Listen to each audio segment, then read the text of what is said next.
I think we are good to go. Okay, well, we'll go ahead and call this meeting to order. We have roll call, please. Absolutely. Chair Michi, Present. Vice Chair Van Arken, here. Brian Dorsey, Present. Diane Foster, here. Lawrence O'Keefe, Here. Mike Smith, Here. Chris West, Here. and Lori Zwingley. Online. Okay, very good. All right, thank Perfect. First thing here, we approved the May minutes. Was it May? It wasn't June? you. It was May. It was yeah. May. Yeah. Has everyone had a chance to review those minutes? Yes. Motion to accept minutes is written. Second. Okay, we have a motion and a second. Any discussion? Let's go ahead and all those in favor of approving the minutes, say aye. Aye. All opposed, nay. Okay, the motion stands, minutes are approved. Next, citizen comments. Do we have any citizen comments? We do not, no. Okay. Then next we have board member announcements. So I'll go ahead and we'll just do a round starting to my right. So Mike? Since May, been on the road, I've been to DC, been to Las Vegas, been to Colorado, and then I survived 3.5 weeks solo with a 12-year-old grandson here. So I'm feeling pretty invincible tonight. That's all I excited. I don't really have anything. We're excited about the grand opening of the bridge coming up next week, I think. And yeah, just gonna hunker down and weather out the weekend. Yes, I had nothing at this time. Wait, you were down in Southern California. You're not gonna share anything about that and your birthday? I didn't get pulled over, there's nothing to share.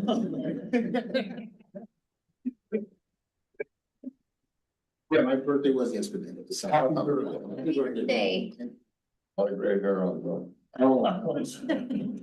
so I keep it short. That's right, it comes in thicker. Like Mike, I'll up you. I have a 6-year-old and a 9-month-old. And spending the weekends with them, watching them is making me old and slouching my shoulder. I got to meet the new Sherwood school superintendent this morning. He participated in a panel at the West Side Economic Alliance meeting this morning with the Beaverton, Hillsborough, and Tiger Tualatin school districts. And the one thing I took away from there, they all talked about the challenges with state budgeting and not knowing about federal grants and stuff like that. But Sherwood, it was the only of those 4 districts that is flat in enrollment. Everybody else is declining. Multiple reasons. Probably the biggest is birth rate decline. And just haven't recovered from COVID, though. Our superintendent, Aaron Downs, said that the data shows that most of the kids that are gone didn't go to private schools. That's not what the data really shows, or homeschool. So, but challenges with budget was the biggest thing. Inflation, probably the biggest hit.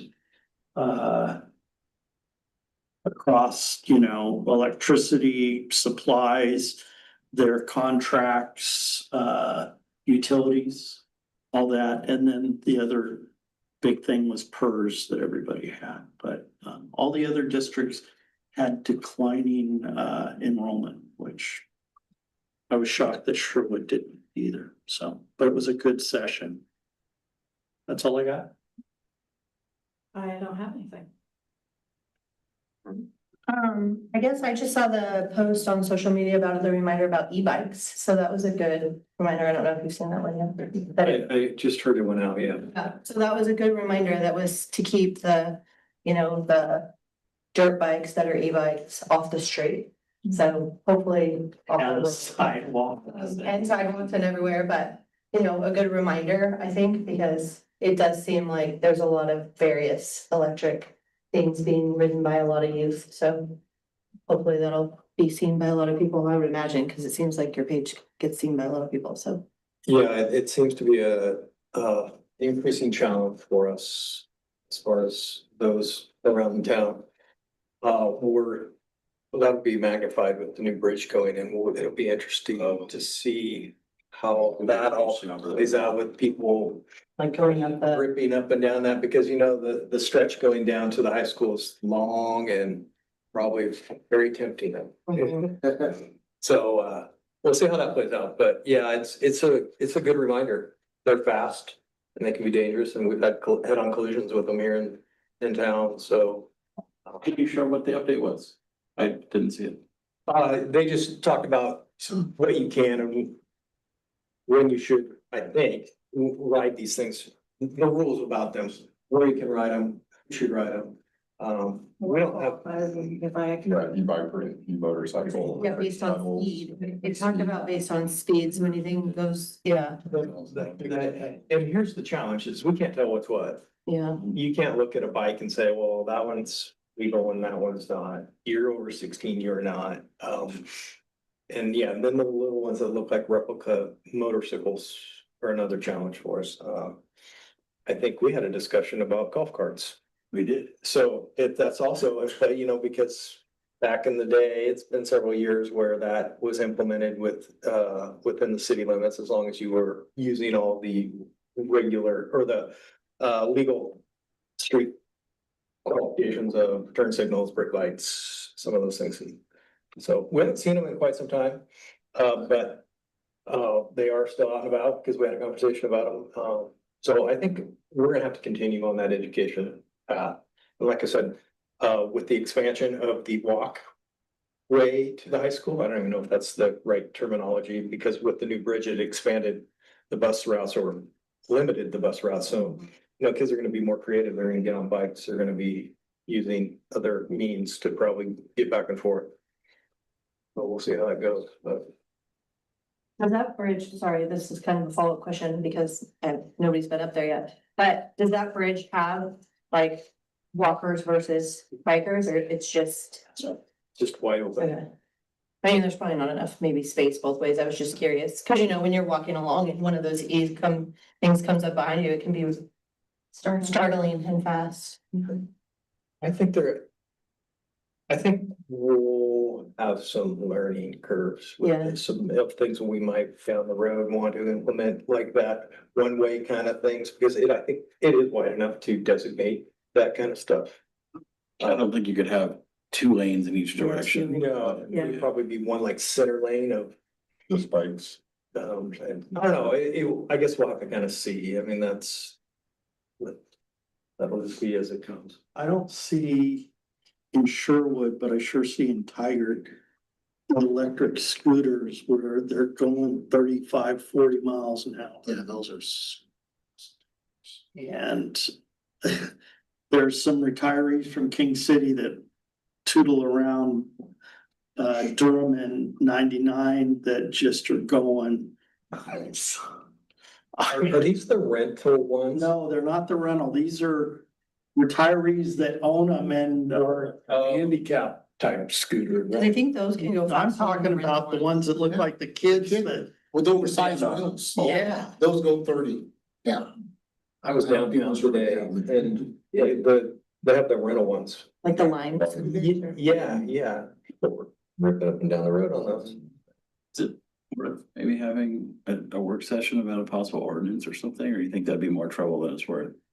You know, I think, yeah, and in one breath, yes, it would be nice to address it, but the other half of that is how do you manage that? How do you address it without running these people down or It'll give you a tool, how you'd be able to use it, I guess. Is that would be the challenge, yeah, so it's, because I think the biggest complaint we hear on is sidewalks, or I'm sorry, not sidewalks, but bike paths that are all through the city, and then I guess sidewalks are included in that, but for us, it's like, okay, we have, to your point, we have something that we can address it with, but it's like, it's always hit and miss, because it's usually in the aftermath. Yeah. Of, you know, such and such person was on this kind of, and we're like, well, was an hour ago. Right, the sidewalks are challenging, because I mean, they're not that wide, right? Most of our sidewalks are not that wide. You're walking, even if the other person's trying to pass you, it's like, they're, I mean, they're just all shoulders with you, even going 25 miles an hour, knock you off your feet, you know?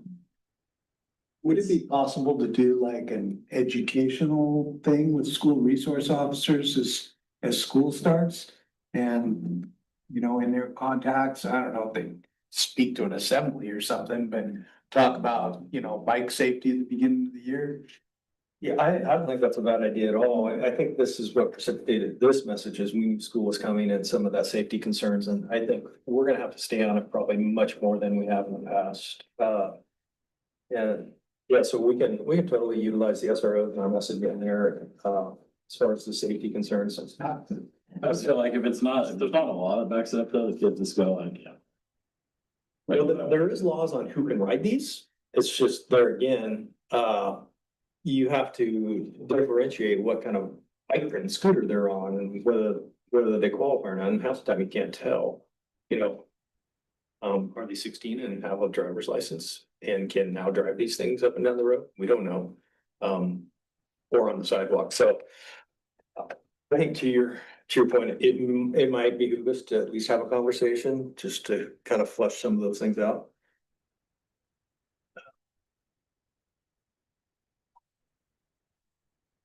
Maybe it's a joint with the safety committee or this board or whatever. Because the traffic safety committee is gonna, or board is going to be receiving some of those things, I'm assuming sometimes down the road.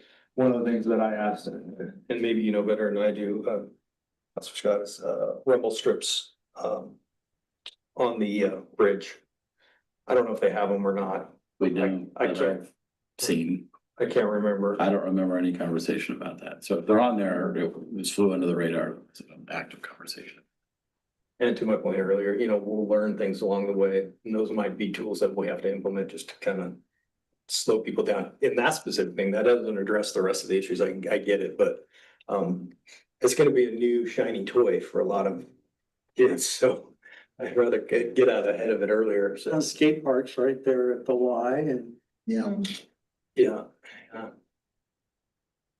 But it's, from what I've seen, it's really cool. At night, it's like that things doesn't lighten up, so. It's beautiful. It'll be a great tool. We're just gonna have to manage it on our end. All right, let's continue around. Lori, do you have anything? Yeah, first, can you hear me okay?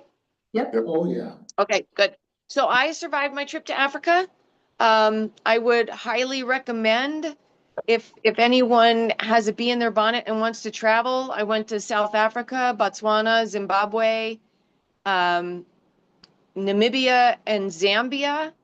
And it was beautiful. It was awe-inspiring. I learned so much more than I've ever been taught in the history classes or, you know, world anything. So I want to bring my kids back. I went without my children, and I've decided I need to go in a couple years and bring them all back so they can see it for themselves too. So that's one thing. Also, just as a little bit of an announcement, Chief, a reminder that the Washington County LFLAC is putting on their training for stalking prevention and awareness, and it's going to be September 16 and 17, and it's specifically geared toward lawyers, law enforcement, judges, mental health practitioners, SROs, anyone who has to deal with the possibility of stalking. It's free. And it gets, there's free CLE credits and there's free credits for you Leos. So if you haven't already signed up and your officers haven't signed up, get them on board. So I know that the announcement went out. I think we had openings for 4 to 6. So I don't know who's in those seats, but I know it went out. Okay, perfect. It's the same class on the 16th and the 17th, and it's 8 hours each day. But we wanted to offer it on two different days to give more people the opportunity, and it's free. Perfect. Free credits. No, I appreciate you getting me all that info. That's it. Cool, thank you, Lori. Then the only thing I wanted to say is I just want to give a PSA with school starting next week. The speed limits in the school zones go down. So be aware of that. I assume officers are going to be out showing a presence to kind of remind people. Yes. Yes, yep.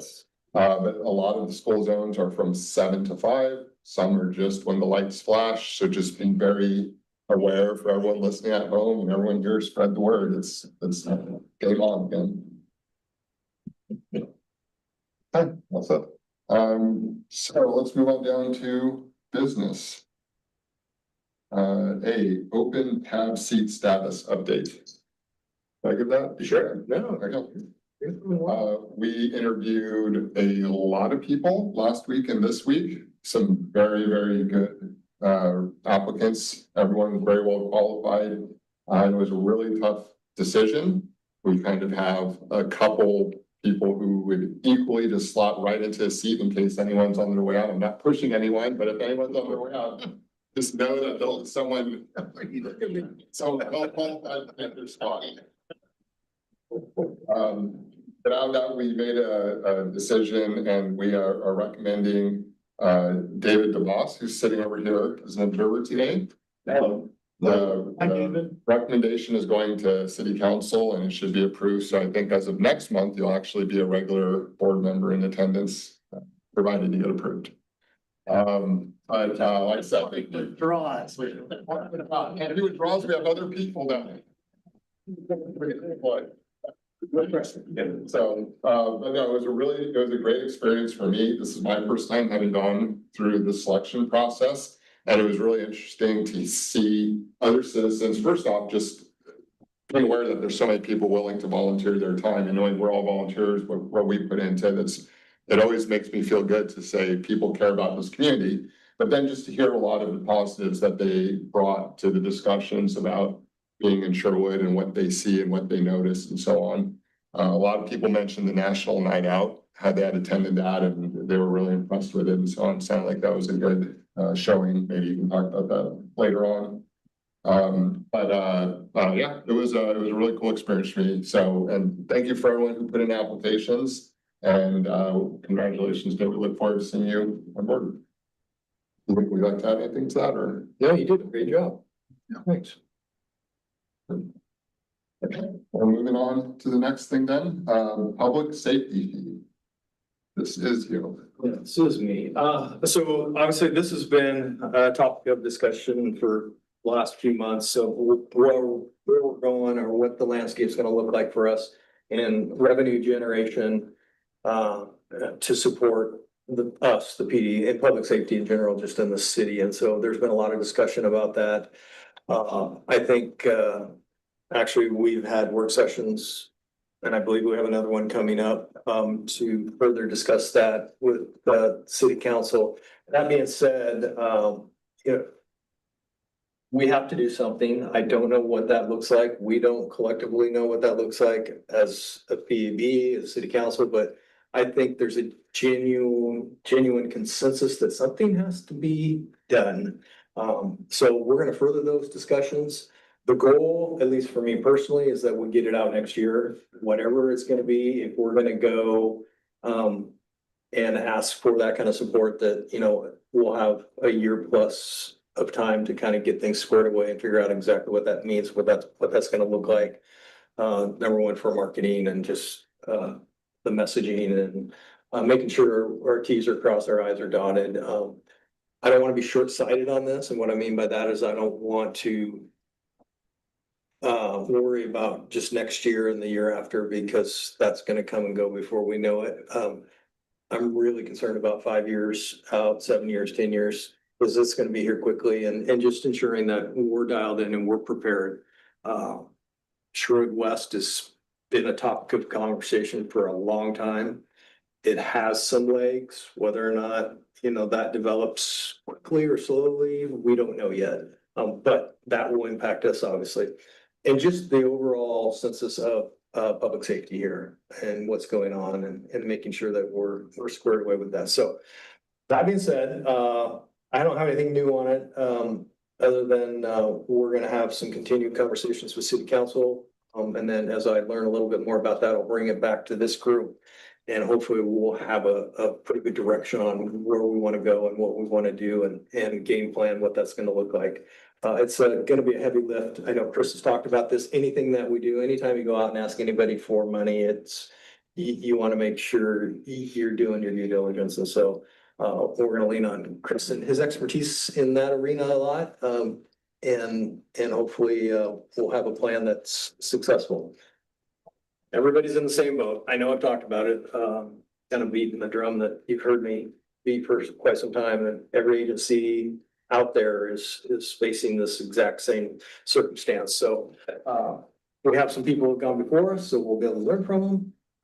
But I think whatever we do, we just need to make sure we do it right the first time.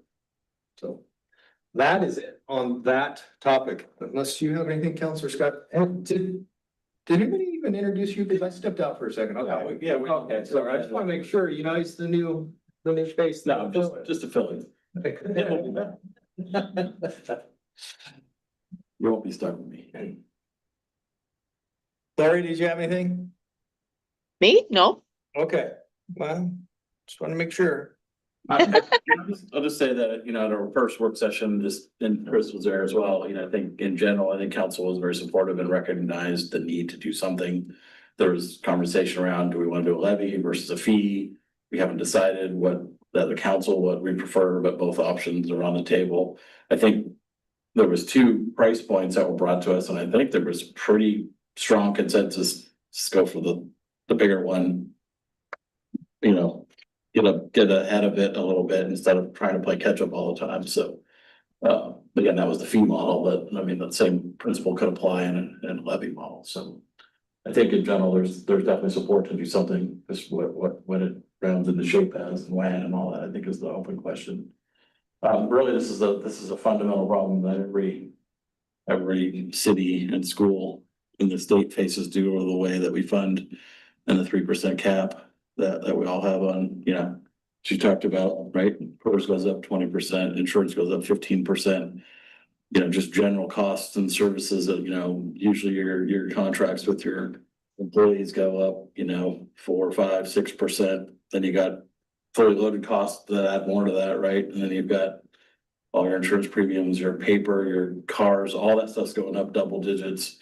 And we're capped at 3%. So the math just doesn't math at that point, right? So historically, you grow.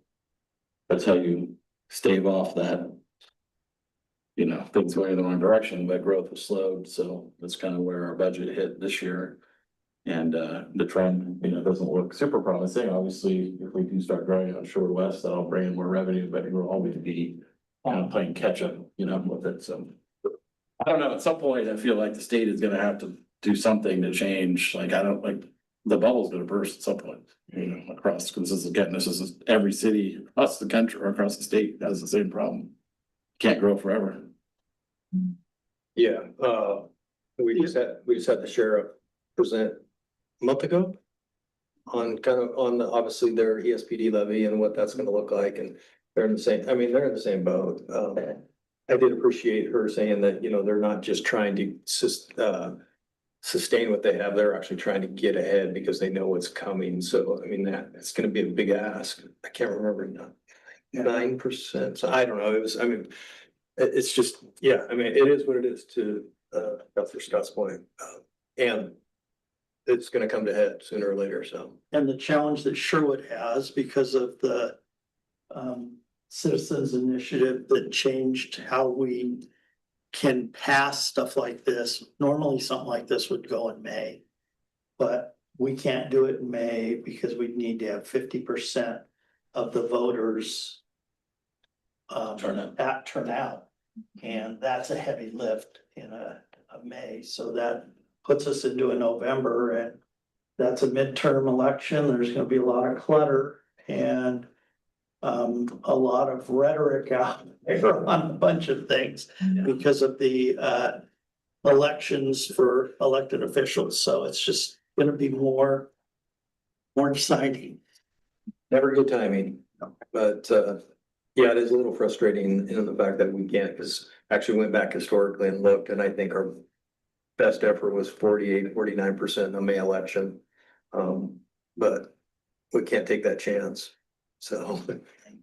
I think I'm hopeful just because a lot of times, like you're saying, when November comes around, there is so much noise that anything that sparks a positive feeling on the ballot is an easy yes, right? So they're going through, looking at the different candidates and all the rigmarole around those, but they see, okay, something I can actually support, the police department. And so it sort of flies under the radar versus being the exclusive only thing, everybody focuses on it, and you have just all the noise on both sides, so. Renewals are easier. True. That's the big challenge is this will be the first ask versus a renewal.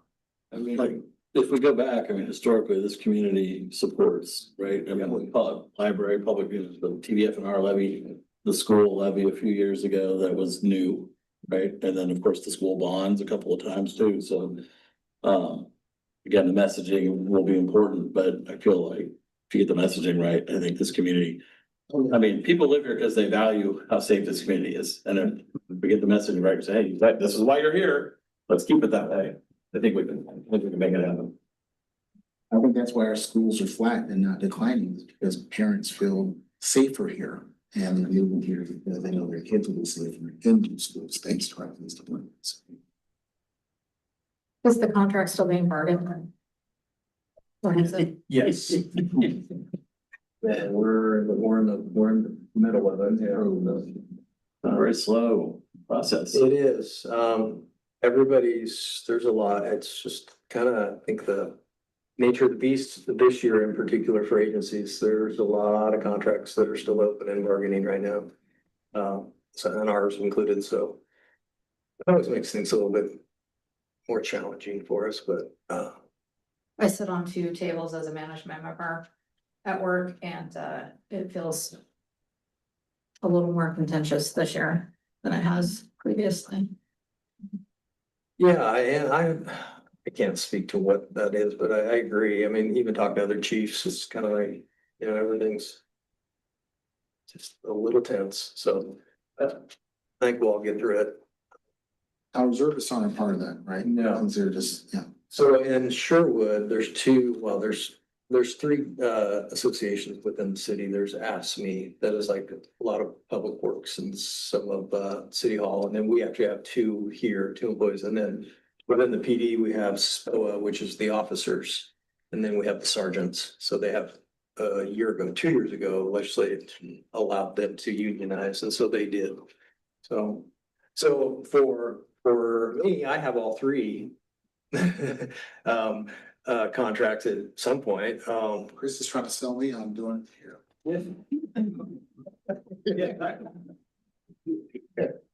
So it's definitely a challenge, but and then trying to keep them from all landing in the same year. You're like, oh no, you don't want that. So, and I know council doesn't want that. Yeah. You're like, so that's where we're at on the public, public safety fee. So policy updates, gosh, the good fun stuff. We've been months out on this thing. So there's gonna be 3 that I'm going to table so that you don't have to worry about necessarily, we don't need to talk about them yet. First and foremost is we have an immigration policy, that is, the landscape has been evolving and changing a little bit on that. And so I just kicked it over. I don't know if you guys remember, our city attorney had been deployed he's back as of Monday. And so I kicked it over there so we got a little bit further conversation. That being said, nothing has changed for us the way we operate. We're not working with the feds to go and look for these people. The only time we're gonna be involved with them is if there is a federal warrant. Let's sign by a federal judge for somebody and we happen to come across them or need to pick them up, but we're not assisting ICE in any way, shape or form in that sense unless we are federally obligated to do it, but in all the years, I think this came out kind of really sparked some attention here, a few years ago, 4 or 5 years ago.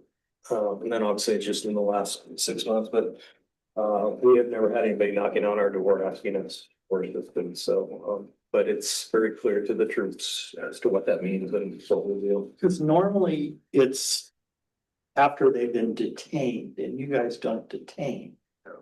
So that's gonna be in the county's nexus, right? How they deal with him at the jail. Yeah, the release and notification is a That is big on there. part of this. Yeah.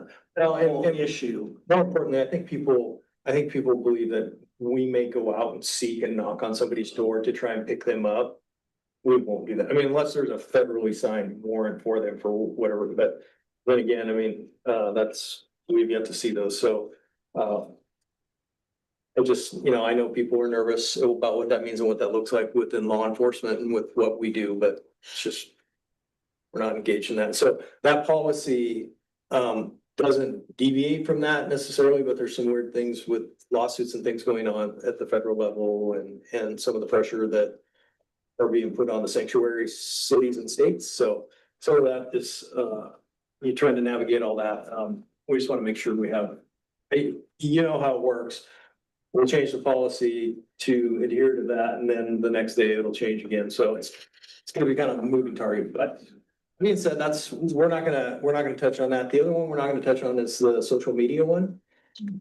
Because we're actually having, a work session coming up here in November, I believe. October, yeah, I think it's October, November. So rather than wait through that, one of the things that's being discussed is, I don't know if you've heard, but we have, I can't remember her title. The new public relations. We hired some. Yeah, Oh, great. I don't know the title. communications director, this is. Communication something. So, anyways, she's gonna oversee citywide communication and managing social media at the city level and the website. I don't know if you have seen the new website. So the new website's up, and so, there's just gonna be a discussion about what social media looks like in its entirety. And so I don't wanna necessarily like get into the weeds of this and if there's a different direction, before we have that meeting with the council. And then the last one that I'm going to push off, and this is my fault, and I apologize, is the pursuit policy. So we have a really strict pursuit policy. But Lexington came out with some changes and I didn't want you to sign off on something that you hadn't seen and were able to compare to what we do. I didn't realize that I didn't have those for you to like line item by line item to go, why do we do this? Why do we do that? I'm not opposed to what they have proposed. But I'm also not gonna ask you to just say, hey, sure, okay. Because, vehicle pursuits are one of our highest liabilities in the organization, and so I take that seriously, and I want to make sure you guys have the input. I know you don't care if I change the shoelace colors, but when it talks about, vehicle pursuits or use of force or, well, you might, Chris, but I just want to make sure you have apples to apples and that you're just not going along with something blindly. So I'll bring that back in a way that you can see both the text and just compare. Because I really don't want to change the policy I have right now with vehicle pursuits. I like what it is.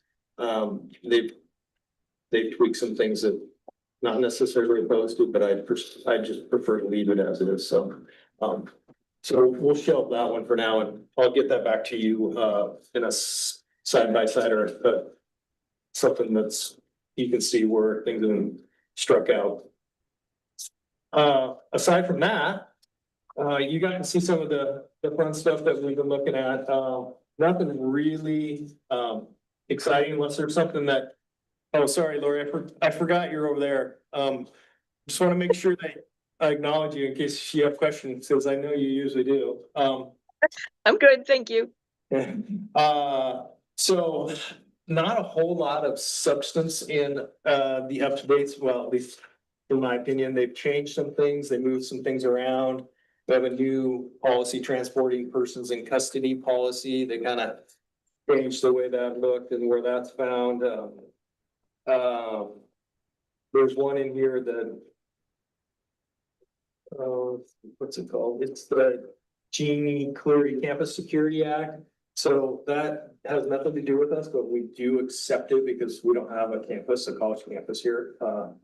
Those kind of things we just accept and just keep in our policy. It's a lot easier to do that, but aside from that, really didn't have any earth shattering things. We had a couple, obviously legislative changes that required us, and as you can see in there, they're always updating some text, some punctuation, but I would rather, if there's something in there that you noticed or you wanted some clarification on that I can help with. So I had a question. You already answered it. That was about the vehicle pursuits. But specifically, I noticed in the deletion section, they put the sentence on, we suggest creating a PDF of this policy from your issue manual to preserve any customizations, allowing you to reference them or carry them over for a new policy if needed. I was gonna ask, do we have any customizations? It sounded like that whole policy is customized. Yes. But then that also brought a bigger question of typically is the manual, is it mostly just Lexipol's boilerplate acceptance, or is almost every section customized to some extent?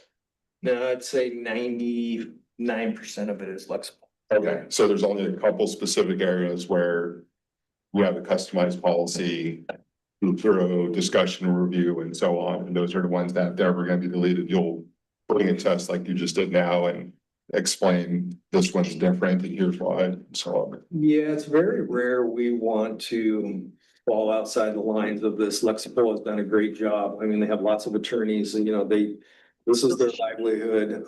They're minimizing our liability, litigation exposure. And so for us, I mean, we'd have to have a really good reason. Some of the things, like I said, that are custom to us, like Class A uniforms, Class B uniforms, when we wear them, how we wear them, what we do in some of those instances. That's where a lot of those changes will come. Within the vehicle pursuit policy, there's just some minor tweaks that fall in more in line with the Washington County concept of pursuit. So Washington County, we have an agreement about how we will pursue people, how many cars will be in those pursuits and how that will look. And so sometimes there's variations outside of Lexipol will say one thing because it's overarching, this is what you should do. But within Washington County, we have some tweaks that we've all agreed to say this is how we'll do it. So that's where some of those will lie. So I remember the incident 2 years ago where you had a Clackamas County pursuit that came into town. And I was traveling as it went by and I'd seen two Sherwood cops, but they didn't point into the pursuit. And then there was the wreck right there at Railroad Street. And then the perp wrecked on the roundabout on Oregon, just before Oregon's, or near where the new condos are and stuff in there. He took out the column and stuff on the apartments downtown on Railroad Street and Came down off the left rail. Yeah. and when we talked about that a couple years ago, it was all because Clackamas County has a different pursuit policy. And as I understood, or as I recall, you're trying to shut it down, but the Clackamas County Sheriff, or it was a Wilsonville Clackamas County Sheriff, just continued to pursue right into downtown. And then you guys got to clean up the mess. Yeah. I think everybody is starting to tighten up. I know there were some counties that were a little looser for the rest of us in their pursuit policy. And I think they're realizing it's just not worth it. Technology is so advanced now. Don't get me wrong, chasing people is exciting. You're like, there's the bad guy, I want to catch them. But when you balance that out with the risk and just where things are at nowadays, it's just not worth it. I mean, we generally know who these people are, we figure out who they are, we'll get them later. Trying to tell a very young officer that you gotta let him go. A lot of booties. Yeah, you're like, it can be difficult, but I think it's the right thing to do. So, to your point, yeah, The cool thing about it with us is all our old policies are archived. So it's kind of interesting that they wanted me to say that because, or they'd say that because we already have it. I mean, it's in our current policy is, but would never go away. So, but I'll bring that so you guys can see it. Like I said, nothing, no real tweaks that you'd be like, what? Oh, yes. Go ahead. Oh, For a few, I said one. I feel all the language changed a little bit to persons. On the pregnancy policy, can anyone say they're pregnant? Do we not make any judgments on that? But I know how the number are a little different. Wait, so if somebody came and told me they're pregnant? Yes, What? as how you're handling the restraint.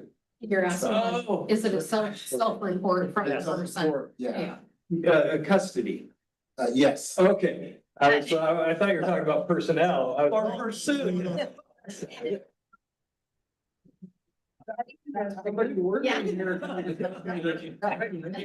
That's the HR.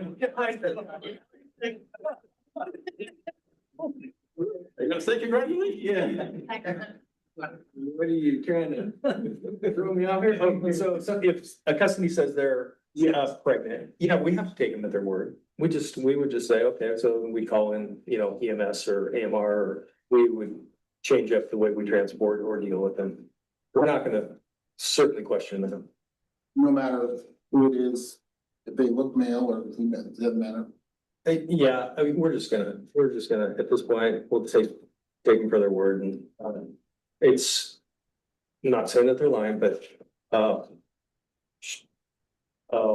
when people are in custody, they say a lot of things. They fake a lot of things. I know it's crazy, conditions, overdoses, things all of a sudden, they've done all sorts of things in a matter of 10 seconds and you're like, how'd you do that? But sometimes you just have to take their word for it. And obviously, for us, liability is the biggest issue.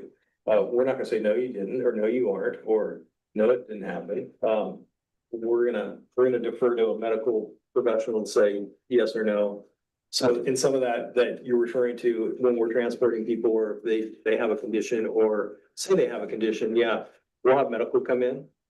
But they'll evaluate them and they'll either clear them and say they're good to go, or they'll say, no, they need to go to the hospital. And if in fact that's the case, they'll take them to the hospital, we'll follow them. And then once they're released, then we'll go and lodge them in jail.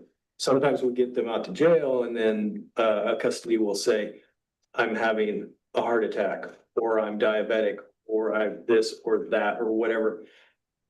Depending on the circumstances, they may or may not take them at that point. If they don't, we then now take them to the local hospital to get checked out. And once they're released, then we take them back. So you can only imagine how long this could take. And it has hours upon hours when somebody's in custody and they're playing this game because they do not want to go to jail. They'll play the game of I got this, that, or the other, and so That's what I'm speaking to. I know it was more recently, it was publicized about fentanyl. And I saw it. Wow, dude. Yeah, Yeah, I do. So when you have to take someone who's in custody to the hospital, who pays for that? Hospital visit, you mean? You mean like an injury or like a police Like officer? if they're claiming they have a heart attack, so that you need to take them to the hospital to be checked out, who pays for that? Does their insurance kick in, or is the city responsible for that? Who covers that? No, it's not our responsibility. Follow the patient. So there used to be a day, like if if somebody was injured, we would not arrest them until they've been released from the hospital because they used to come back at the agencies. Okay. But I think that's changed in the sense of anybody that claims that they're injured, then, they'll go and they'll give their name and their information and then we'll wait and then they'll deal with it on the back end, but we don't ever get a bill for it. I guess to answer your question, Lori. Yeah. Thank you.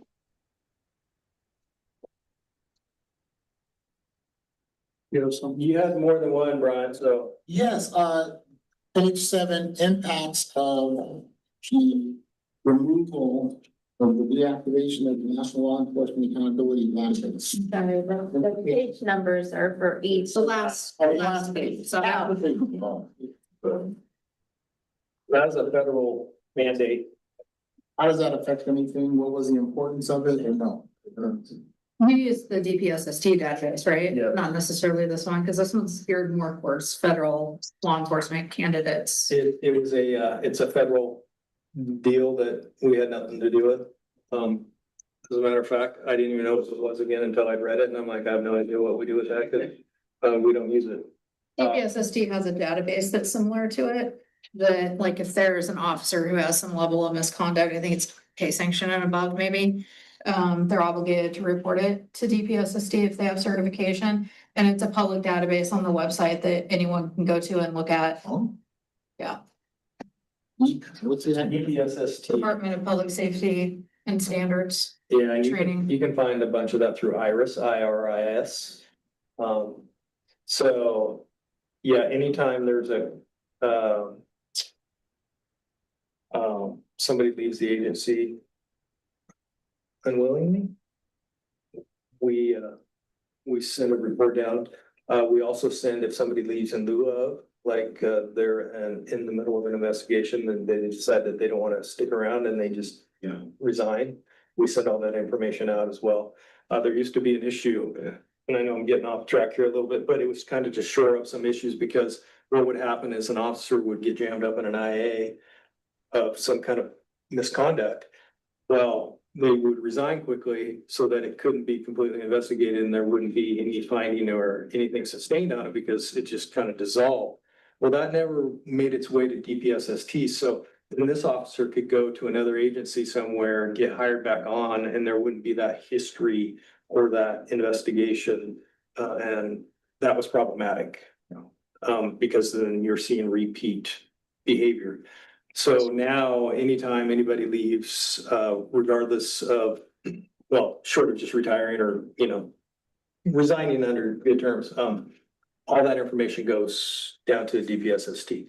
Granted, we may not have a complete investigation because in fact, they leave and we never get to investigate them, but we'll give them everything we have so that they can, they'll actually conduct an investigation if it warrants it as well. so but that's a state Yes. database, right? Yeah, for anybody who has That's Oregon. police corrections or dispatch certification. Cause I'm thinking of the latest incident with the Deschutes County Sheriff that's resigned. He came from another state and left before things were, and Yes. and now he's resigned or is resigning, so. But he would be subject to certification review here in Here, yeah, he came in from, I think, California. It was the baggage that wasn't fully vetted. Yeah, California doesn't have to report to DPSST, but anyone in the state has to report to DPSST. Okay. So that's why like HR checks and background checks are important during that process of hiring somebody. national background checks. You had one more? That was it. Yeah, that was it. I gave you three. That was the only thing. I'll let Lori have, do you have any more? You have another one, Larry? I knew you would, Chris. So I have a question. There's a discussion about this criminal justice information and then the FBI's criminal justice information services. Is that all digital? So it's on page 8 in the middle. Sieges, we're talking about sieges in the policy. Yeah. So sieges, is obviously a big deal. It's clearance, it's anybody that, so I'll give you an example. Anybody that comes into our building, if they're not sieges cleared, meaning they've had a background checked and have the ability, and or to have exposure to certain data, then they can, number one, they can't be looking at monitors and screens, and we have to make sure that those things are, we have to physically escort them in the building. So anybody that's not CJIS cleared, we just don't just to let them in and go do their work. So we'll have repair people come in. Or we have a cleaning service here, so all of them have been through CJIS and are cleared. So we also have to be careful when they're in there, you know, what you're sitting at a monitor, brand reports with pictures or whatever, we can't expose them to it. We have to protect that. But that whole CJIS policy has been brought into play because there's obviously the digital age of everything and what we need to do with protecting that at the federal level. It incorporates, I don't think it incorporates lead, but it should. What page was that again? It was 8, but it's in the middle. Right under the human theory, that was. Yes. Let me just look at mine. Yeah, oh yeah, that's right. So, and it's also, it just, it identifies somebody to manage it. These things we already do. So Julie, I don't know if you guys know Julie, and she's our LED's records person. She oversees all that. She oversees CJIS updates, LED's updates, all that. It's just kind of bringing it all into one house and ensuring that we're following the standards that have been put out there. I don't think we've never had a real specific policy that addressed it in this. Apparently they believe it's important that we have it all right there. Okay. So since Brian got 2, I have 2. On the, He's gonna say that twice. the page 5 in the back, I think it is. What the heck is mobile audio video versus body worn? In-car camera. Oh, okay. So, lots of, well, I shouldn't say lots. There's a handful of agencies that still use them. Axon, who we use for body worn cameras, has in-car video. It's still a thing out there. It's just, for us, we haven't gone to it. It's pretty expensive. I mean, as you know, body worn cameras are expensive and tasers are expensive. So to add that component to the car, Talking like dash cam, Yeah, or like in custody. all of it. Yeah, I mean, you can go the whole gamut. And within this policy, they talk about making sure if you do have a custody cam that it's on and checking and doing those things. But we don't have those in our cars. The one thing we do have is the activation switches. So anytime we draw a gun, a taser, or flip on our overheads on our lights, our cameras automatically turn on. So it's kind of a safeguard in the sense of when things are pretty intense in the moment and you don't have time to think about hitting that button twice, it'll do it for you. It actually turns on everybody's in a vicinity, so you gotta be careful as well. So that's kind of the joke. You pull a taser out and everybody's cameras come on. It's a great safeguard. The one thing it doesn't capture, and if you've seen any of our officers, everybody wears them right here on their chest because that's just where they've been developed. But when they first came out, you could wear them on your baseball cap if you wore it, and then that went away. And it sounds like that might be an option for people now that want to do it. But my point is when you're driving, you're staring at the steering wheel with the camera, so you don't get to see what's necessarily going on. That's the downside of not having the cameras. But the benefit is if you flip that light switch for any reason, it activates, and so then everything's gonna be captured once you're out of the car. Well, and your audio is gonna be captured while it's looking at the steering wheel. Oh, yeah, yes, yeah. And radio and all the radio graphic and everything is going on. And it has a 30-second rewind on it, so it'll back up 30 seconds and capture anything that happened prior to that. So it's kind of, everybody's always So worried. it's soft recording all the time then. It's kind of funny because the officers, I don't think about it because I rarely turn that thing on, but yeah, they're always worried, you know, do I say anything? What did I say? 30 seconds Does it make an audible beep so that you know it actually turned on? Mhm. Okay. Once it's on, it will continue to give you an audible beep so that you know it's recording. And for how long will it record? Till you run the battery out. Yeah. You have to turn it off. You have to turn it off, yeah. Even if you put on the lights in the car and it comes on automatically, it won't go off automatically. Nope, yeah, you have to deactivate it. Yeah, so it'll go. How long do the batteries last? You scared me. Sorry. How long do the batteries last? That's a good question. I don't know if we've had anybody run it out. I mean, we've been on scene for 2, 3 hours on things and they've gone. Now they'll go a full shift just in standby mode, you know, on and off with dealing with things. I can't say with certainty how long they've gone, but I'm just thinking about the last incident we had here, the shooting down there on Langer. I mean, it was a long drawn out thing. But it wouldn't have necessitated everybody keeping their cameras on for hours. But, and you get a little notification if it's gonna go, so you can change it out if you had to. Okay. Does everybody have a backup with them? No, No. you'd have to come back here and swap it out or have somebody bring something to you. If it was needed. Alright. Yeah, oh, I don't have mine on. There's not like a little battery you can pull out. You have to put it on the charger. Oh, okay. It's all in. Housed inside. Yeah. So do you need a motion to move forward, what? Except for the three things you're holding, or have you already moved these to council? No, I haven't moved these at all. No, I just want to make sure. Anybody else have any questions? No, you guys good? So, yeah, I think if we're gonna move what we have here, let's just move forward everything with the exception of the pursuit, the social media and the immigration policy. So moved. Oh. Seconds. But you have a motion that's been seconded, any discussions? No, all right, well, let's move to vote then. All those in favor, say aye. Aye. All opposed? Okay, motion stands. Does everybody know that we have copies of the policy manual on the city website too? The current one. So if you ever wanted to look anything up, I mean, obviously it's not gonna include our new stuff yet, but you can just look on the city website too. Thank you, that's awesome information. Okay, so we're done there, so we'll move to our next item here, which is the traffic safety board update.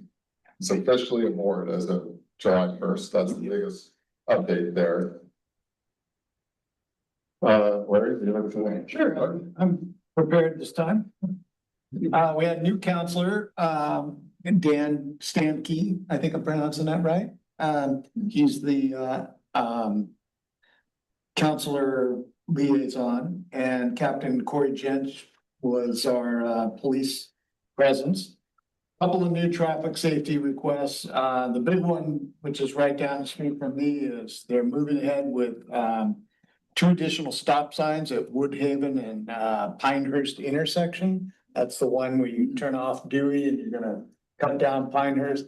They're looking seriously at making that a 4-way stop, and we looked at all the stuff and we're gonna go ahead with the traffic study. They're gonna go ahead with the traffic study and a speed and traffic count. And at that meeting, we had the whatever that data is, it looks at all the GPS.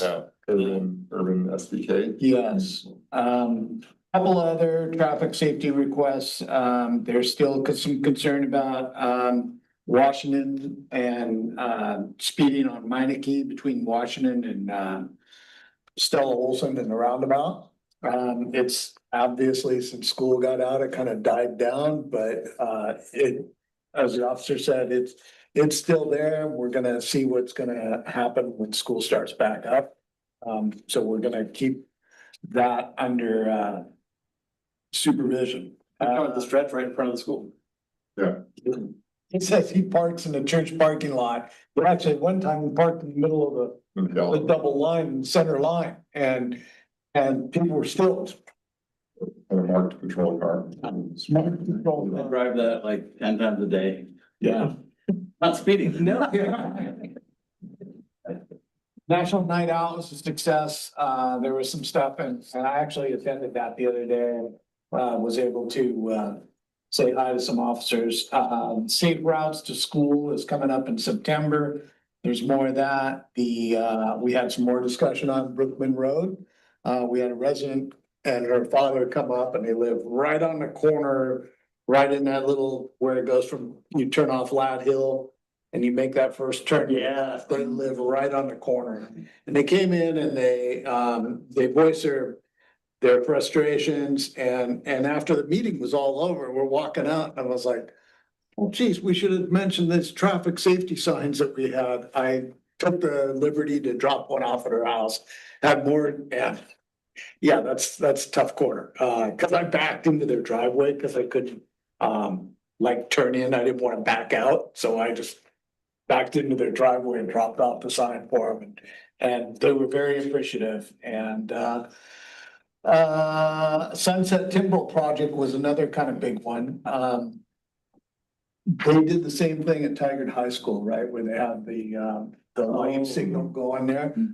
The problem with Sunset and Timber was there was power in that pole there. There wasn't enough and they had to put a transformer in. And now it was similar to Tigard High School. They're possibly talking about taking out 20 trees, but I think it's gonna be 8 or 9. And that is yet to be determined. That may have already happened. There's three. There's a couple. Yeah, so there's 3 now. But it doesn't look like they've been doing anything like this whole. Yeah, This, I was wondering what was Yeah, going on. very- yeah, I was gonna have this in my council updates, but they found, there's the soil's too soft or something. I just got an update from Craig today. so I think kind of just, So the project's gonna be delayed a little bit. It's They're gonna gonna have to go come into with school October, starts. so they're gonna leave it alone. So they can have successful, back to school. And then they gotta do some more studies and figure out what the plan's gonna be. We're probably gonna need to do some more budget, unfortunately. And then they're gonna come back to it, not during school hours, but they'll come back to it in September, October to get it finished up. It's a shame it's all torn up like that until then. Yeah. Well, the plan initially was PG was doing the work now and they were gonna straighten the crosswalk and do the curb work and so on. But they weren't gonna put the big light over until December because that's all on back order. But it sounds like that might even get pushed back. Yeah, I'm not sure about the December part. I just know like the little curb work and stuff will be on for. are the sidewalks still torn up over there? Yeah, there's like a big piece of plywood across it. Oh. I have to read Craig's update again, but I assume they're gonna do something to make it safe for school. And I don't have the dates written down, but I think the bridge opens next week. I'm doing all my updates. You can report on that. And then grand openings in September sometime. Yeah. That's it. The lights are pretty. Yeah. Yes. We left before sunrise today to head out to Montana and I looked down and I saw the lights on the bridge. They were very pretty. Yeah. Great. You took all my updates too. You did a very good job. Thanks. Nothing else to add. I was gonna talk about Timber, but I'm not even in the know, so. I think that's it. We should move to counselor news. So we talked about Timberwolf already. We talked a little bit about the bridge. That was gonna be one of the things. It does open, the soft opening is next week, the 26th. So it will be open in time for school. The project came in on time and under budget, which for a project of that scale was pretty impressive. So a great job by the team that worked on it, both in the city and obviously all the contractors and architects and everything. As you mentioned, the lights, they've been doing a lot of testing with the lights. They've actually developed, I think we have 24 different light patterns. We can create an infinite number, but there's 24 that we got out of the box, I guess. And so someone that we had doing the artwork for the kind of the associated artwork with the bridge, did some lighting design work for us as well on that project. So there's a whole schedule. It's like built out like for 14 months of this week it's this color, Steve, and next week it's this color. It's like very detailed. There's Bowman colors for start of school, graduation, football games, homecoming. There's fall color. There's one for every season. Obviously, a lot of the main holidays have color schemes. And there's a whole bunch of other ones as well. So and again, we can always add more and sure change what we have and whatnot. So Doug, can you tell me where the money came from to pay for that, for most of that? for the bridge, Came from a a bunch of places. We did get some grants. I think we got some federal and state. Don't quote me on these numbers, but that was in the $5 to $7 million range in grants. We borrowed money from the bridge itself is actually being paid for out of the budget of the urban renewal agency. And so there was a loan in the urban renewal agency, against future revenue increases that paid for a bunch of it. And then we also borrowed money from the water fund that to pay for the rest of it. And then both of those will be paid back. The water fund money gets paid back with interest to itself, right? So the money's not going out to a bank or anything else. The interest isn't going to a bank or anything. It's actually going to ourselves down the road. So there might have been a couple other funding sources, but it's been a while since we've had those conversations. But yeah, soft opening next week, so it'll be open for school. The other thing, that we're calling it substantially complete. Some of the finishing touches won't be done for probably a month or so. Some railings were on back order. So there'll be temporary railings in some places. And then they'll come in and install the real railings in the fall. So then I think the 22nd, 27th, no, it's the 27th. It's my granddaughter's first birthday. So I won't be there, but the grand opening will be on the 27th of September. Yeah, it'll be like ribbon cutting and all those festivities. I know council, you might be coming next week to the soft opening. Yeah, it's Tuesday morning. Are they painting those designs on the walls leading up from the Y on the ramp? Or is that? No, there'll be no painting that I'm aware of. It's getting spring red, right? Yeah. Can I have budget for graffiti? No, we don't want the painting there. So yeah, the bridge, that's exciting. We talked about Sunset and Timbrell. In addition to new board member here, and then we're posted a bunch of other updates to other boards and commissions, but we also launched another new board. So the student youth advisory board also got popular. I don't know if they've had their first meeting yet, but that at our last council meeting early in August, we appointed the first 7 members of that board. So they're all high school age kids. As old as incoming seniors, as young as incoming freshmen. I think we have one incoming freshman. She actually came to our city council meeting when she got appointed. She was very impressive. She was a very impressive young lady. So that was cool. Yeah, for sure. And so that board will be kicking off too, so that, their mission is really to, try to talk to and understand, and help inform us on what's going on out there in the world of youth, and maybe make recommendations to council of things we might look at and consider for the youth of our community, which is great. So that's been a long time coming. I think I've been on council for almost 7 years, and I think that has been discussed longer than I've been on council. So it's been a long time. Yeah. Yes, sir. Yes, ma'am, Lori. Sorry. So I gotta, were you done with your thought, first of all? Yes. Because I have a thought that addresses something that you're talking about and that there was just a question about. So I want you to finish your thought, your presentation, and then I want to ask a question or present an idea. A couple other things I was gonna cover. So council is in the middle of an ordinance. We had the first reading at our last meeting. Next reading will be next Tuesday, and it addresses some challenges we're having. It's basically an annexation agreement, right? So as we bring in new properties into the city, particularly Sherwood West, other parts of Brooklyn that haven't been brought into the city limits yet, it's giving us the ability to have annexation agreements with the developers or property owners as they come in. And that's really in response to a lot of what Salem has done over the last 5 or 6 years in terms of usurping the home rule that not just Sherwood, but all cities in Oregon have around controlling how we build, what we build, where we build, when we build, what it looks like, what density it can be. Salem's basically took a machete to all of our ability to control any of this stuff, and they're just imposing one after another in every session, top-down rules. You have to allow this, you have to allow that, you can't do this, you can't do that, you can't prevent this, you can't prevent that. So we're hoping that the annexation agreements can be a tool where we can work with the developers, partner with the developers, come up with a solution that meets their needs, but also meets the vision of what the people of Sherwood have said they want new development to look like. So you'll use that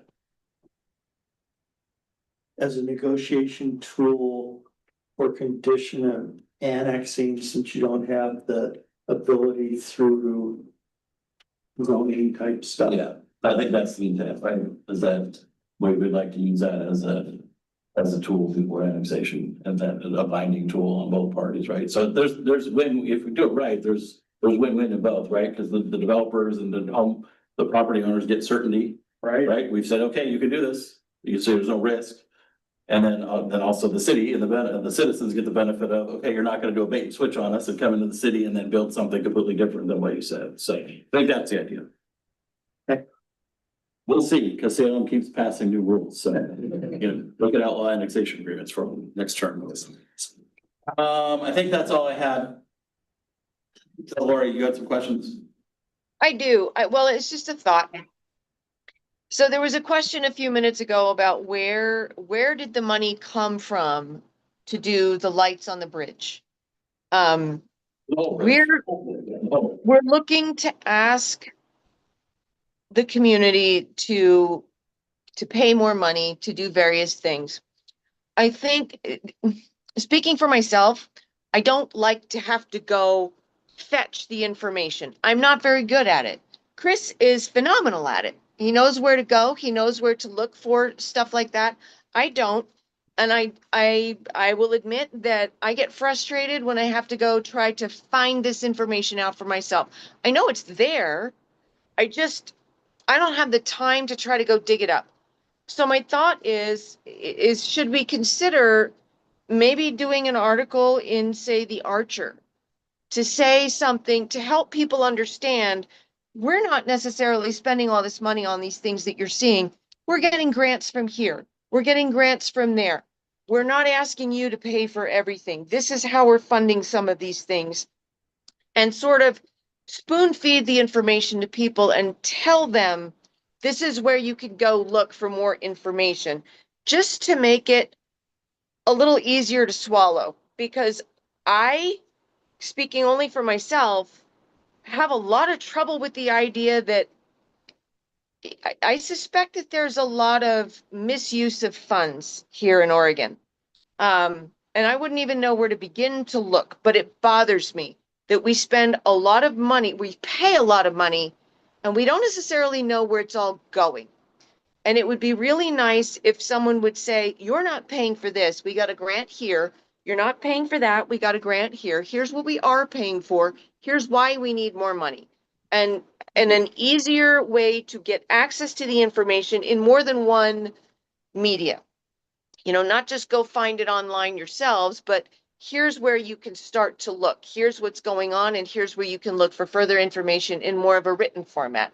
It's just a thought for those of us who don't have the time to go digging it out online. Just to make it easier for people. Yeah, no, I hear what you're saying. I think it's the multifaceted approach, right? And I don't disagree with you. I think especially you're talking federal, state level, county level, even there's a lot of ways. I think it drives me nuts. And I think certainly in cities like Sherwood of this size and smaller, and I've looked at our budget now for 8-9 years.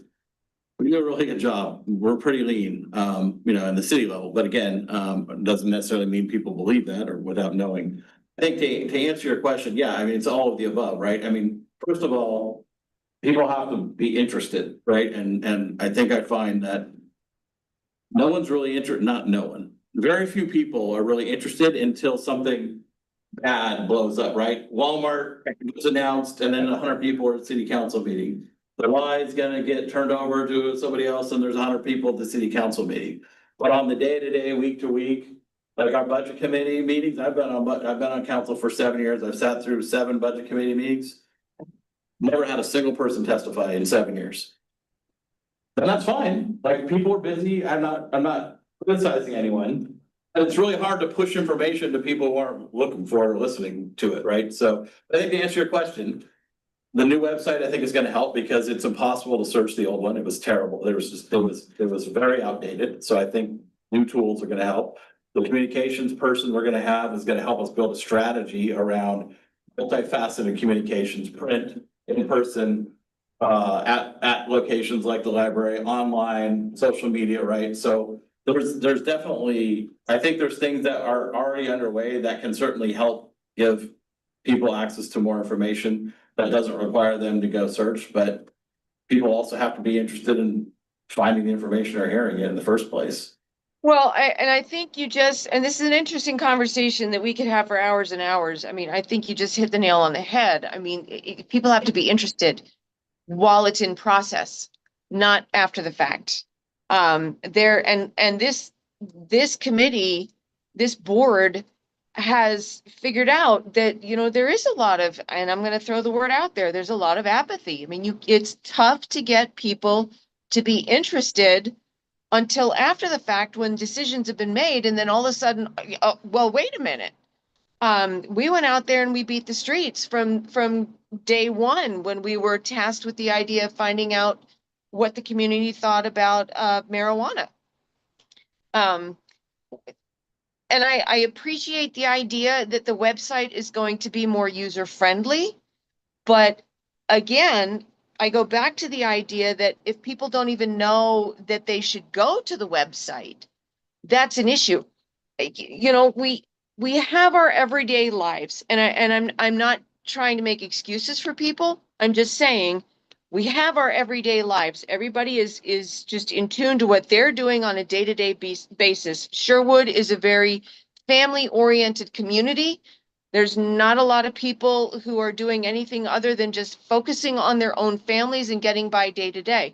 I like the idea of putting it in the Archer too, so that we can say, here, it's in front of you in written format. Now here's where you go look for more information, because the Archer comes to everybody's mailbox. Not everybody stops and thinks about going to a website if it's not work related or shopping related or whatever their daily need is. Does that make sense? It does. We do put a lot of that stuff in the Archer. I'd also wonder what percentage of people read the Archer. Yeah, well, So, all you can do is try. Yeah.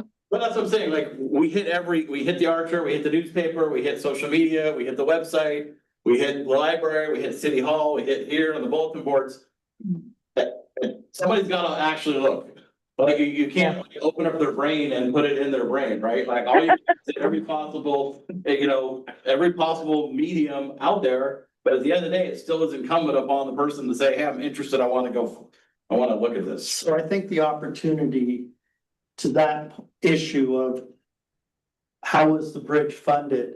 The great opportunity is doing the press work for the 27th or whatever it is. Yeah. That being a huge part of the press release that is delivered. The bridge was funded by a combination of.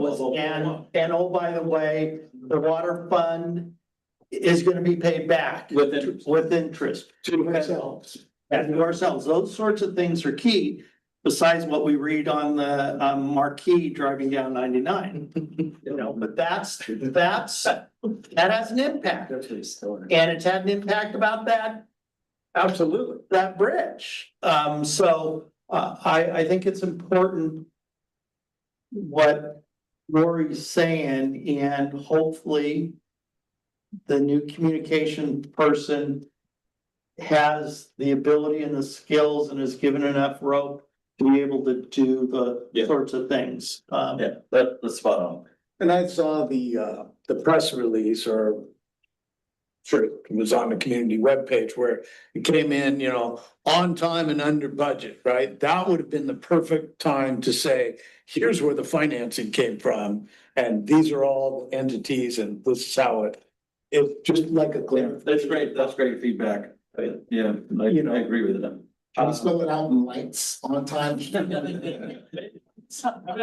I think too, and this going back to the communications director we hired, like when we were as you know, we laid off, 8.5 people in this cycle, and we hired this new person. And we got questions about that from some people on the committee, like, why are we hiring this brand new position when we're laying off 8.5 people? And every single council member in that room all said the same thing. It's like, well, this, we've been needing, like, we need this position. Like, it sounds superfluous, but when you start having these conversations and then you realize that you repeat that from the stuff going on in the police and the stuff going on in and Public Works and all of their notifications, and then what's going on at the library, what's going on at the Art Center, what's going on at City Hall. Right now, the way it's been historically is like, oh, Ty, who's on your team that is interested in doing this as a side gig? Right, not part of their regular responsibilities, same thing at City, and then so you just have this hodgepodge of people, there's no like overarching plan, style.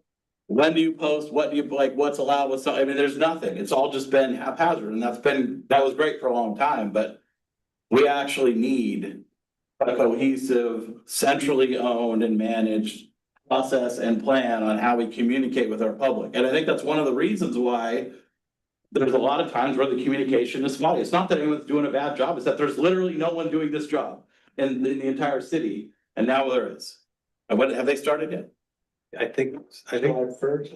yeah, Okay. I think they're applied. I want an update then. I'm gonna get an update. They've been doing it. Because someone's gonna be breaking off. I have a question on the loan from the water fund. Yeah. How does it get paid back? Is it a structured? So- Come from the general So this is, so when we formed the Urban Renewal Agency, right? So that which the land, the bridge is on, and a bunch of other parts of the city are in the URA, and mostly what's like Tonkin employment area, right? And so then there's borrowing ability within the Urban Renewal Agency, and then we borrowed extra money from the water fund. So what happens then is as new properties develop, a new property value gets added that in any property in the URA, then that incremental property value goes into the URA, creates the revenue to pay back the water fund. I don't know if that makes sense. Yeah, you did, but I mean, Not a finance structure. there's no timeline per se, it's just as. There's a monthly payment schedule. Yeah, it's like I think it has to be paid back in 10 years, I think. That's what it is. Yeah, in 10 years. And I think the way the water fund, and there's two water funds, there's operations. We're not talking about that. There's capital improvements, right? And so the capital improvement water fund is actually really healthy. That's why we're able to borrow money against it. And that money is there to, when we need to expand the intake facility or the treatment facility in Wilsonville, we're a partner in that, right? So anytime that needs to be expanded, we expend capital funds on that. Or if we need to create new water pipes around the city or expand water pipes or pumps or whatever, that money is used for that. It's a very healthy fund balance. We borrowed some of it, we didn't borrow it all, we borrowed some of it. And the schedule, the expected schedule of when we'll need the money for these future capital projects is well beyond when we'll have it paid back. So that was all part of the plan when there was. Great explanation, thank you.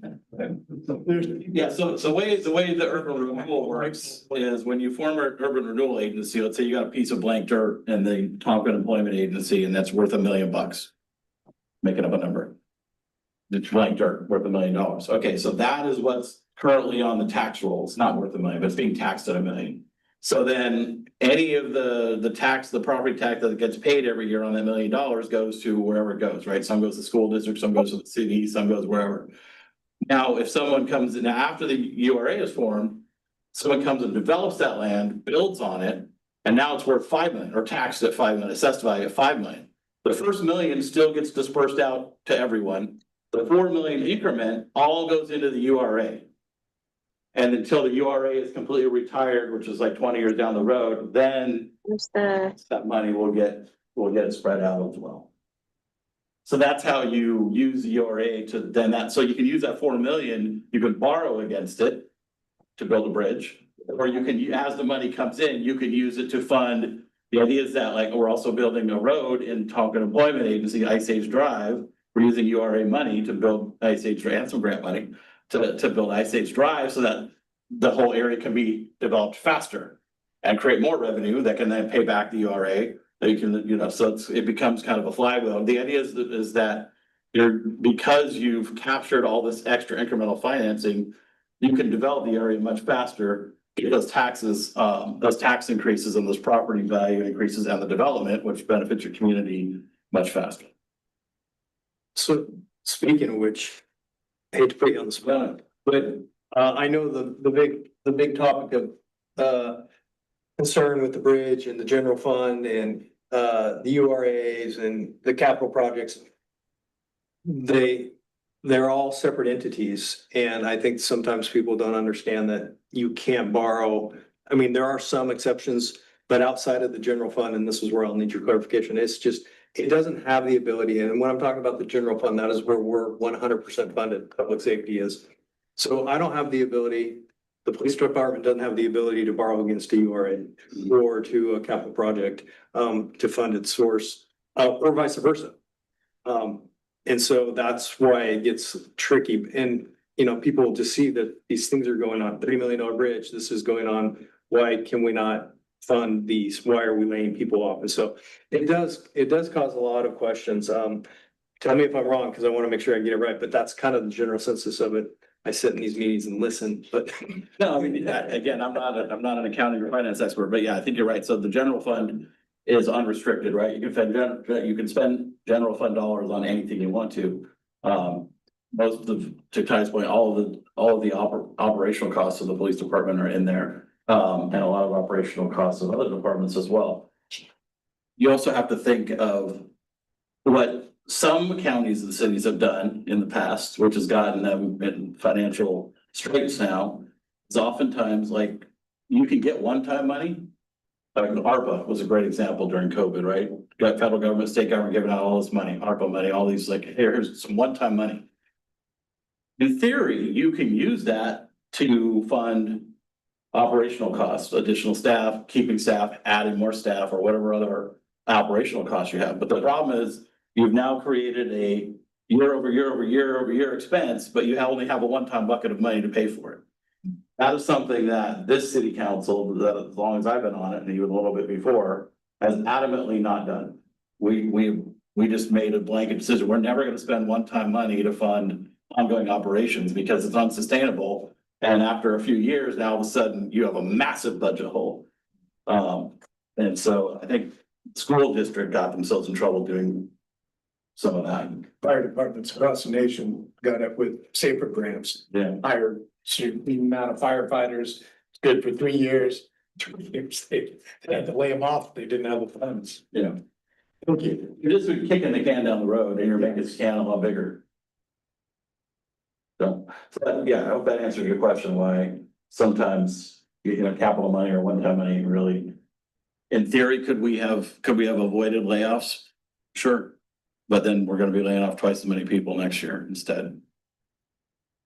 It's pretty good. You kept the library open 7 days a week. That was phenomenal piece of. I think staff did a great job of easing, you know, the pain as much as they can and spreading it out. So back to the communication fire, I'll just give a little comparison to Big Brother Tiger. They have 50,000 people versus 20,000. They have 2 people in the city communications team. That's their whole job. And they have a PIO in the PD, and they have a communications person in public works. So they have 4 full-time people that's all their job is. And we've had people like, when I first met Ty as a captain, he was a PIO and doing all the communications stuff with the supervisor. Been doing this all under the time, we got less and less all the time. Yeah, and to Doug's point, you know, our PIO, I mean, the police department is a separate entity in and of itself, just because of the unique dynamics of it and the way it has to message out, but we still, I mean, he's a full-time officer. Yeah. You know, doing this, and in this day and age, you need, I mean, it's just, everybody goes to social media, I shouldn't say everybody, but a majority of people go to social media to get their information quickly. Perfect example, and the hurdle, and I'll talk about it here in a minute, but it was the shooting down there in Langer. We were putting out fires, you know, as they were coming up, and they were coming up quickly.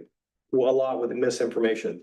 It's double-edged swords. It's great to get information out there, but man, when it's wrong, it's bad. It's hard to reel back. And you're like trying to put that stuff out and you're just chasing your tail. And he's not a full-time position either. He's out on a position on the call, you know, trying to do this, going like this, trying to stay up to speed with what's occurring. So it will be nice to have somebody oversee, you know, the city messaging, but it will still be a hurdle for us, and I don't know if we'll ever get to that point where we have a dedicated PIO, at least not anytime soon. My hope is that the person at the city can at least kind of put a structure and a framework and tools in place that then makes your PIO's job a little easier. Maybe that's unrealistic, but. Yeah, I mean, just another person to jump on sometimes can help. I mean, Even if it's distribution of the information, you know, maybe not preparing it, but having somebody that can help distribute it while there's somebody that's dealing with and documenting and preparing stuff. It's turning around and distributing that can eat up a bunch of time, where somebody from the city could do that.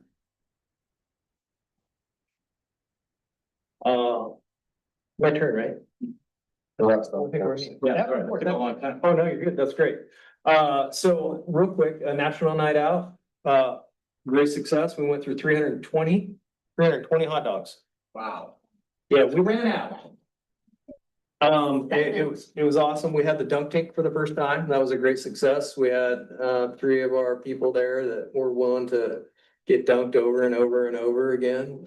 So I think, You've committed to be in it next year? no, you remember I have city council. No, but we've get the captain to fill in that night.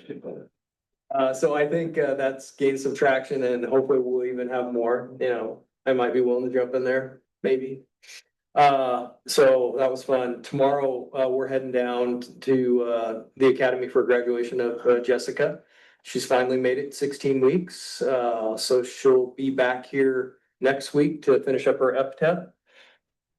Things go well, she should be solo sometime in November. Jameson is in the academy, so we'll see him graduate in November. Is that right? I think he graduates in November, so we won't see him on the road until March or April. We have the pending, well, we have the Captain O'Loughlin who's down at Jervis on the interim chief thing. His time will come up October 1st. But that being said, we have the positions backfilled, so we'll be ready to move on that. And then we're going through a hiring process right now for the pending retirement.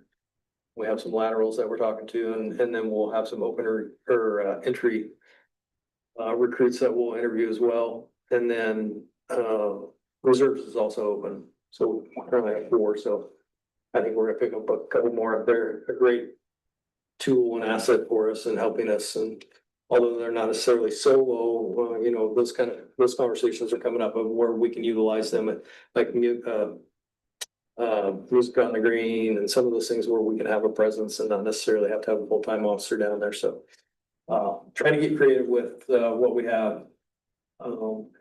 You guys talked about it. I think it's a great thing is SDK. Is that right? I always forget.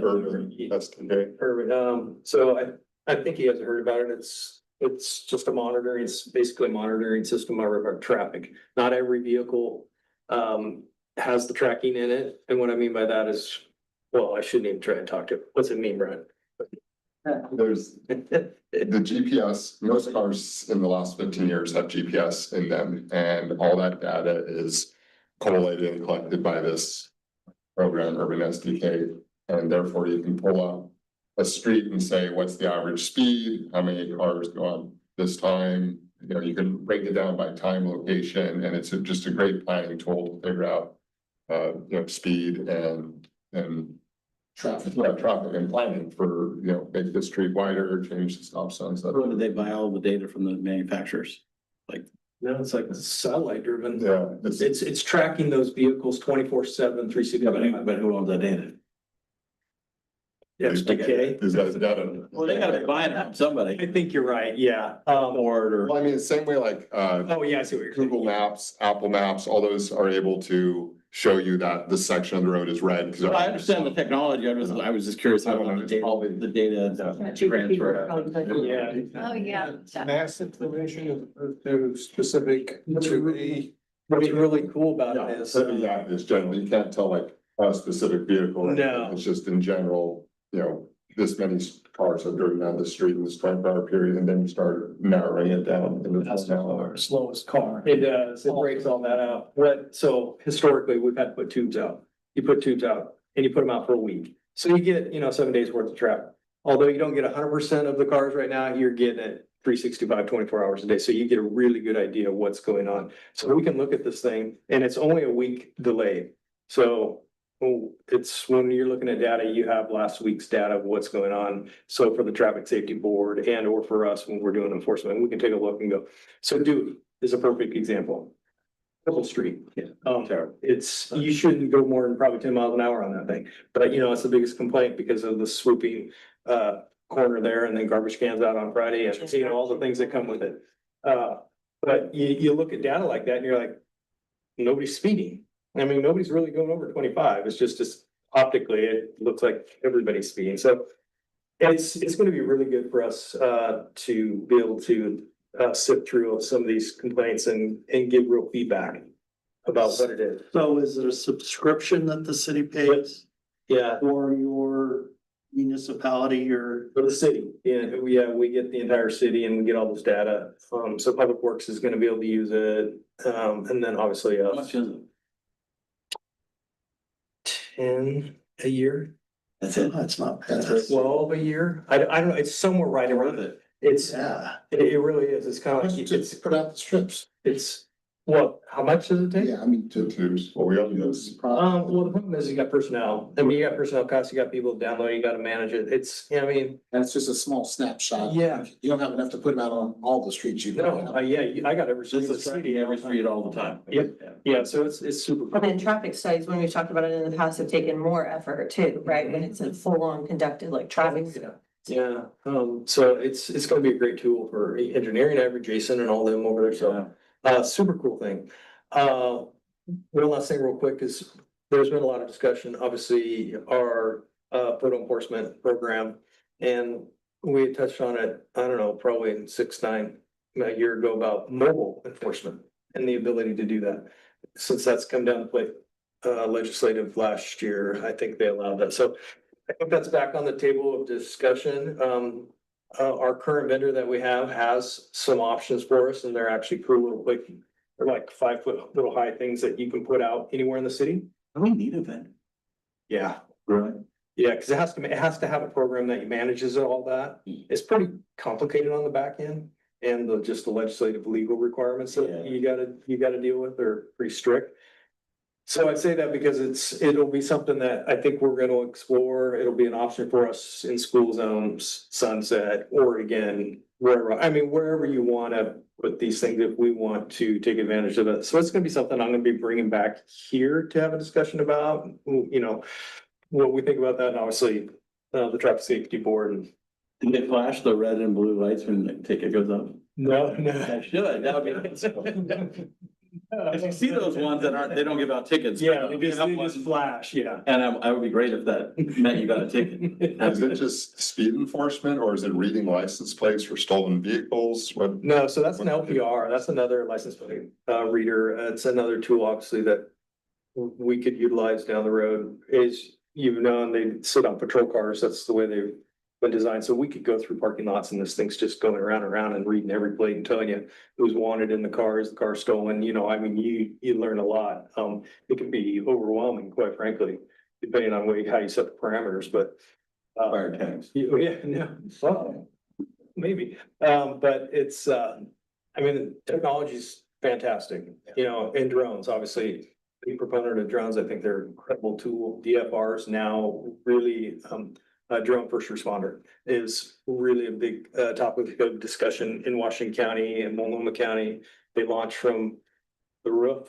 It would have been a great tool had we had it for that shooting, if we'd have been able to launch, because there is the ability for it to integrate with 911 calls. So as the call comes in, and if it meets the criteria of a launch, it goes up, it goes straight to the location, and now you have eyes on before cops are over there, and you're getting real live data intel of what's happening. Safety, the safety. It's huge for that.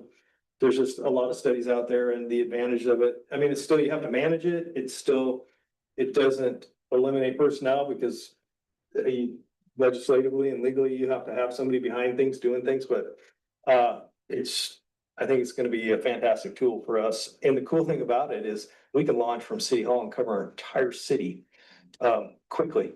And you know, you can get anywhere in a matter of seconds and have data coming to us, and as officers are responding right there on their MBT. So I'm looking forward to researching that a little more.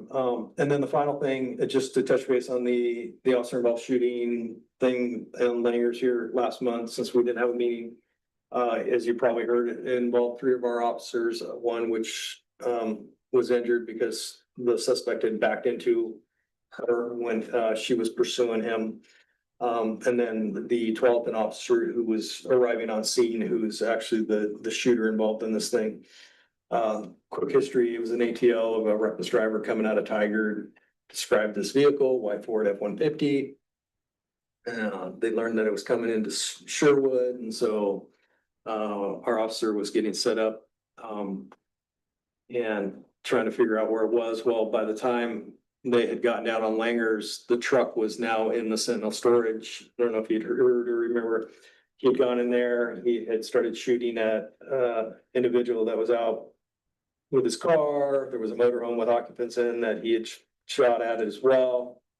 Officer sees him in there and he comes ripping out, shoots at her as well at the same time, and then he takes off and she pursues him, and that's when he locks the brakes up and reverses and smashes her car. Her car's disabled, his truck's disabled. Was that on the Parkway or still in the service road to the store? No, right out on Langer, just past St. Francis entrance. 12th Liddy is arriving on scene about the time our cover officers are arriving on scene.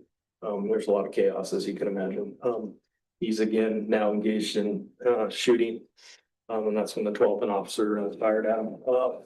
And then tell you in 30 years, I've never seen anything like it. He just gave up. I mean, he came up out of his sunroof and gave up, and apparently he decided he had had enough. So I'm telling you, I'm grateful and thankful that nobody was hurt, because there's quite a few rounds that were fired by this individual. None of our officers were hurt aside from, you know, getting hit in the car, and she's doing good. So, and he was indicted on 21 different counts. So, Did he get hit with any rounds? nope, no, nobody got hit. It was None of those bystanders or anything? no, yeah, yeah. I mean, it's yeah. I mean, just considering how chaotic it was amazing. Nobody got hit. How many rounds were fired total between the, you know? I don't. I mean, probably just based on what I know, probably 20 by him. Just by him? I think, yeah, I mean, and there were rounds being found days after, and I'm sure there's gonna be rounds found years later. What weapon did he have? Handgun. Is the patrol vehicle fixed? No, the patrol vehicle was totaled. Oh, no, was it a newer one or? It was 4 or 5 years old. He hit the car so hard that it disabled our patrol car and his car. He couldn't drive away. He was trying to drive away and he couldn't, because he hit it so hard and smashed the rear end of his truck. So Wow. pretty good, Joel. Yeah, it was, he wasn't just trying to brake check him. He, Yeah, because a bed of a truck, there's only an axle to mess up when you back into something. Yeah. So that's, I wanted to give you guys an update on that, because I know there was a lot that went out. Right then on scene, there were people that were witnessing things that weren't necessarily correct, and so, and then posting it, and so that's, like I said, it's always the challenge, and it's a challenge for the officers on scene that are involved in this thing that can't reach out and let people know they're okay, because there were things being said where officers were hurt or shot, and so it's unfortunate, but I would say by the next morning, the clarity in the news coverage was 95% right on. But that evening, it was shooting, officer hurt, involved, you know, and Yeah, they're always gonna just be kind of a chaotic mess and this particular instance was right in the middle of a roadway too. So it didn't help. People were on the road. It's very open. Lots of people could see what was occurring. So it was a little bit more difficult to secure. Plus we had two scenes. We had that scene, we had the whole Sentinel storage scene. And I think as you recall, anytime we're involved in these things, major crimes comes out and investigates them. We as an agency would never investigate this thing just because it's our home turf. Granted, we weren't shooters per se with our officers, but it was here, so. So major crimes comes out, CART comes out and does the diagram, as best they can to kind of recreate the scene, which is really cool. And then obviously, a DA or a deputy DA.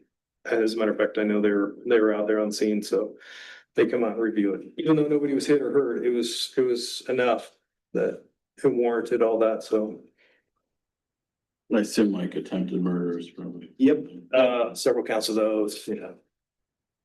Fire finally got the gate fixed. This is good plastic. Yeah, I saw that. It looked like it's back up to go.